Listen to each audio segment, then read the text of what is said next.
আসলে নজর রাখতে হচ্ছে কালীঘাটের দিকে। মমতা বন্দ্যোপাধ্যায় এবং অভিষেক বন্দ্যোপাধ্যায় তাদের যে বৈঠক, এই মুহূর্তে অভিষেক বন্দ্যোপাধ্যায় তিনি এসে উপস্থিত হয়েছেন, তার গাড়ি প্রবেশ করলো কালীঘাটে। এই মুহূর্তে সেই ছবি আপনারা দেখলেন। আগামী 4 তারিখ ভোটের ফলাফল প্রকাশ, তার আগে স্ট্রং রুম নিয়ে আমরা দেখতে পাচ্ছি ক্রমাগত যত সময় গড়াচ্ছে ততই উত্তেজনা বাড়ছে। গতকাল ক্ষুদিরাম অনুশীলন কেন্দ্র, সেখানে তৃণমূল প্রার্থী শশী পাজা, কুণাল ঘোষ তারা পৌঁছে গিয়েছিলেন। স্ট্রং রুমের নজরদারি নিয়ে তারা প্রশ্ন তুলেছিলেন। পরবর্তীতে শাখাওয়াত মেমোরিয়াল স্কুল, সেখানে যে ভবানীপুর কেন্দ্র, সেই কেন্দ্রের স্ট্রং রুম করা হয়েছে, সেখানে পৌঁছে গিয়েছিলেন তৃণমূল সুপ্রিমো মমতা বন্দ্যোপাধ্যায়।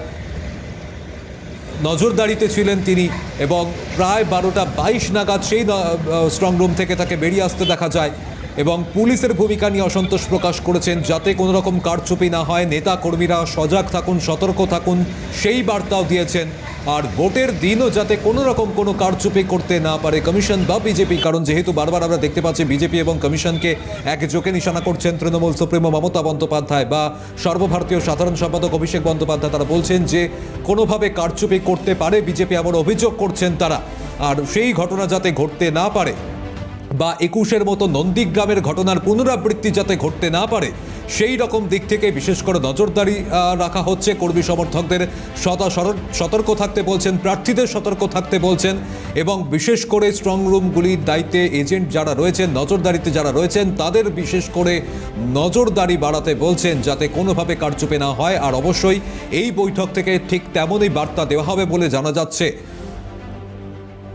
অবশ্যই এই বৈঠক থেকে এখন কি বিষয় উঠে আসে সেদিকে তো নজর রয়েছেই। কালীঘাটে মমতা বন্দ্যোপাধ্যায় অভিষেক বন্দ্যোপাধ্যায় বৈঠক আগামী 4 তারিখের আগে অত্যন্ত তাৎপর্য রাখছে এই বৈঠক, এমনটাই মত রাজনৈতিক মহলের।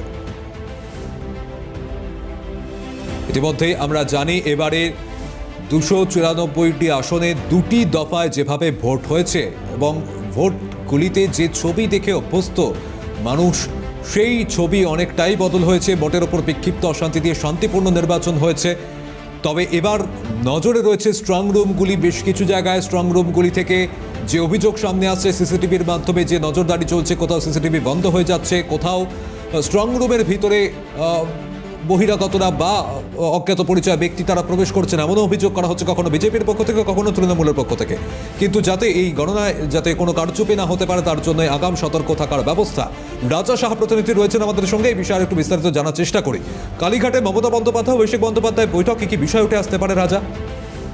মুখ্য বিষয় একটা, তা হলো আগামী 4 তারিখ অর্থাৎ সোমবার দিন যে নির্বাচনের গণনা রয়েছে, সেই গণনায় ইতিমধ্যে আমরা দেখতে পেয়েছি যে গতকাল রাতে মমতা বন্দ্যোপাধ্যায় তিনি একেবারে শাখাওয়াত মেমোরিয়ালে পৌঁছেছিলেন এবং সেখানে দাঁড়িয়ে বেশ কিছু বার্তা দিয়েছেন। গতকালকে একটি অডিও বার্তা মমতা বন্দ্যোপাধ্যায় দিয়েছেন সকল কাউন্টিং এজেন্টদের প্রতি। আগামীকাল অভিষেক বন্দ্যোপাধ্যায় তিনি ভার্চুয়াল বৈঠক করবেন দলের নেতৃত্ব এবং কাউন্টিং এজেন্টদের সঙ্গে।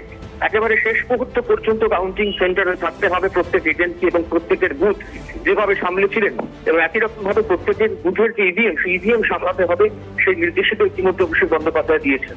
ফলত আগামীকালকে বৈঠকের আগে মমতা বন্দ্যোপাধ্যায়ের সঙ্গে বৈঠক চলছে অভিষেক বন্দ্যোপাধ্যায়ের। দীর্ঘ প্রায় 20 মিনিট ধরে বৈঠক চলছে।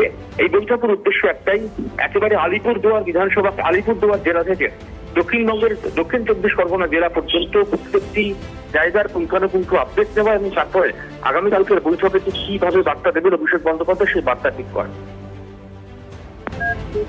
ধন্যবাদ রাজা।